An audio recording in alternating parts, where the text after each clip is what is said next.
अस्सलाम वालेकुम। आज हम आइंस का एक्सप्रेशन टाइल स्वाई पढ़ेंगे।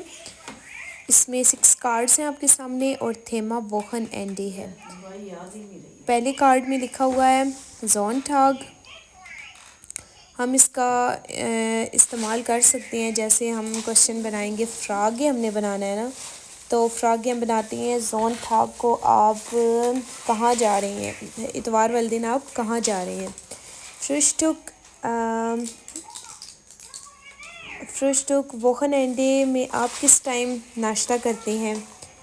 और स्पोर्ट का फ्रागे है, जैसे कि स्पोर्ट आप वोहनएंडे पे कौन सी स्पोर्ट करते हैं, कौन सी गेम खेलते हैं। फैमिली ये आप वोहनएंडे पे फैमिली के साथ कौन सी जगह जाते हैं। इसी तरह थेमा वोहनएंडे के साथ आउसफ्लुग है, आप कहते हैं पिकनिक को। वोहनएंडे पर आप कौन सी जगह पिकनिक मनाने जाएंगे। ब्यूशा वोहनएंडे पर आप कौन सी ब्यूशा पढ़ते हैं, कौन सी किताबें पढ़ते हैं।